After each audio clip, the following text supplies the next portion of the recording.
तो अब बताओ, स्टूडेंट प्रोटेस्ट भी नहीं कर सकते, प्रोटेस्ट कर रहे हैं तो पुलिस के डंडे पड़ रहे हैं। ऐसा क्यों हो रहा है? तो अगर आप भी सोशल मीडिया पे ये सारे रील्स, ये सारे वीडियो और ऐसी बातें सुनकर इमोशनल हो रहे हैं, तो मैं जरा आपको बता दूं कि रियलिटी क्या है। तो 20,000 से भी ज्यादा की भीड़ बिना किसी परमिशन के पार्लियामेंट की तरफ जा रही थी, जहां पे कुछ जरूरी मीटिंग चल रही थी, कुछ जरूरी मुद्दों पे बात हो रहा था, और इसके ऊपर से पुलिस पर भी पत्थर फेंके गए थे। और ये तो कहा जा रहा है संसद उखाड़ के फेंक देंगे, नेपाल होगा नेपाल। तो अब इतना कुछ होने के बाद बिना परमिशन के पार्लियामेंट की तरफ बढ़ने के लिए दिल्ली पुलिस माला नहीं पहनाएगी, वो लाठी ही बरसाएगी। और एक बात मैं आपको कह दूं कि मैं स्टूडेंट के साथ हूं, उनके डिमांड के साथ हूं। ये जो पेपर लीक का मुद्दा है भारत में, ये रिजॉल्व होना ही चाहिए, और आगे पेपर लीक ना हो, इस पे सख्त से सख्त कानून भी बनना चाहिए। विद्यार्थियों के अधिकार को लेकर जो भी मुद्दे हैं वो सही में सॉल्व होना चाहिए, और विद्यार्थियों के हक में सही फैसला भी आना चाहिए। और यहाँ गलती सरकार की भी है, उन्हें खुद सामने से आकर बात करनी चाहिए थी, पर सरकार ऐसा कर भी तो नहीं रही है।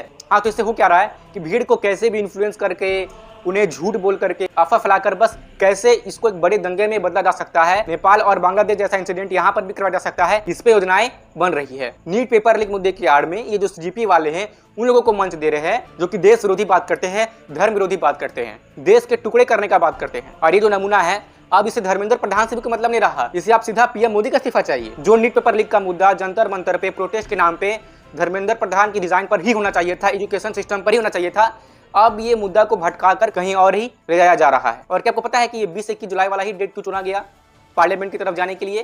क्योंकि इस समय पर FCRA अमेंडमेंट बिल पर कुछ जरूरी मुद्दों पर बात हो रही थी कि फॉरेन से जो भी इलीगल फंडिंग आती है, जिसकी वजह से देश में काफी सारे कन्वर्जन किए जाते हैं, इस पे बातचीत चल रहा था। तो इस तरीके से इसे रोकने का भी पूरा प्लान किया जा रहा था। और बहुत से लोग, बहुत सारे अपोजिशन लोग जी जान लगाकर धर्मेंद्र प्रधान को इसलिए भी टारगेट कर रहे हैं क्योंकि न्यू एजुकेशन पॉलिसी के तहत किताबें बदली जा रही है। और दिक्कत इस बात से है कि जो सोशल स्टडी की किताब है वो भी बदली जा रही है, उसमें अब वामपंथी इतिहास और वामपंथी नैरेटिव को हटा करके वास्तविक इतिहास और वास्तविक नॉलेज जो हम भारतीय को मिलना चाहिए वो दी जा रही है। तो ये चीज बहुत लोगों को खटक रहा है, वो वापस से वही वामपंथी नैरेटिव और वामपंथी इतिहास को ही हम विद्यार्थियों को पढ़ाना चाहते हैं। तो फिर ये चेंजमेंट ना हो और हम सबको अपना वास्तविक इतिहास पता ना चल सके, इसलिए भी धर्मेंद्र प्रधान को टारगेट किया जा रहा है। और ये बात मैं आपको फिर से कह दूं कि मैं खुद ये चाहता हूं कि पेपर लीक के मुद्दों पर सख्त से सख्त कानून बने, लेकिन इसका मतलब ये नहीं है कि मैं प्रोटेस्ट के नाम पर उन लोगों का साथ दूंगा जो कि किसी न किसी देश विरोधी तत्वों से या देश विरोधी नारेबाजी से जुड़े हुए रहे हैं। प्रोटेस्ट होना है तो न्यूट्रल तरीके से होना चाहिए।